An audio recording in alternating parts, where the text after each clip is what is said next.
दोस्तों, आज की हमारी कहानी है जिद पर अड़े बच्चे को समझाना बच्चों का खेल नहीं। एक दिन बीरबल दरबार में देर से पहुंचे। जब बादशाह ने देरी का कारण पूछा तो उन्होंने बताया, मैं क्या करता हुजूर, मेरे बच्चे आज जोर जोर से रोकर कहने लगे कि दरबार में ना जाऊं। किसी तरह उन्हें बहुत मुश्किल से समझा पाया कि मेरा दरबार में हाजिर होना कितना जरूरी है।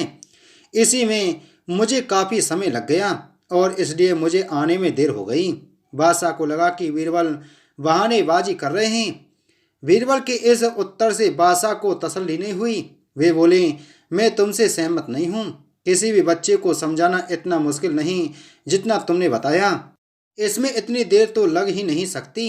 बीरबल हंसते हुए बोले, हुजूर, बच्चे को गुस्सा करना या डांटना तो बहुत सरल है, लेकिन किसी बात को विस्तार से समझा पाना बेहद कठिन।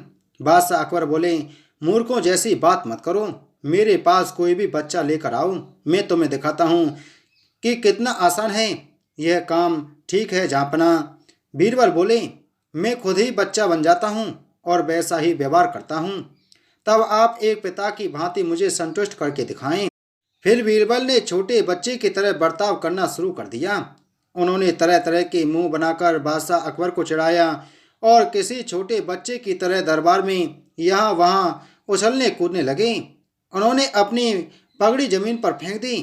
फिर वे जाकर बादशाह अकबर की गोद में बैठ गए और लगे उनकी मूंछों से छेड़छाड़ करने। बादशाह कहते ही रह गए, नहीं नहीं मेरे बच्चे, ऐसा मत करो, तुम तो अच्छे बच्चे हो ना।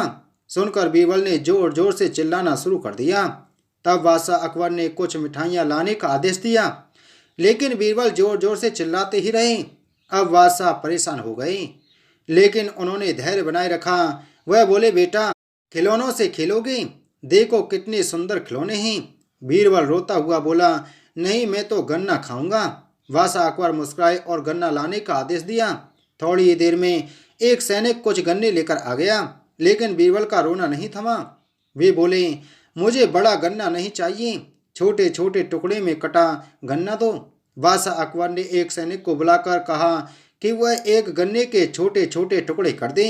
यह देखकर बीरबल जोर से और रोते हुए बोले, नहीं, सैनिक गन्ना नहीं काटेगा, आप खुद काटें इसे।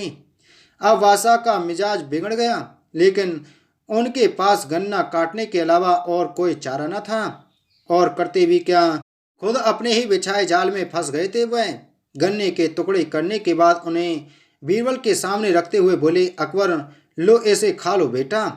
अब बीरबल ने बच्चे की भांति मचलते हुए कहा, नहीं, मैं तो पूरा गन्ना ही खाऊंगा। बादशाह ने एक साबुत गन्ना उठाया और बीरबल को देते हुए बोले, लो पूरा गन्ना और रोना बंद करो। लेकिन बीरबल रोता हुआ ही बोला, नहीं, मुझे तो इन छोटे टुकड़ों से ही साबुत गन्ना बना कर दो।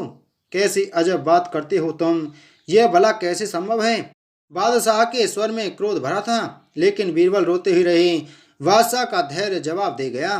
बोले, यदि तुमने रोना बंद नहीं किया तो मार पड़ेगी। अब बच्चे का अभिनय करता हुआ बीरबल उठ खड़ा हुआ और हंसता हुआ बोला, नहीं नहीं, मुझे मत मारो हुजूर। अब आपको पता चला कि बच्चे की बेतुकी जिदों को शांत करना कितना मुश्किल काम है। बीरबल की बात से सहमत थे। अकबर बोले, हाँ ठीक कहते हो।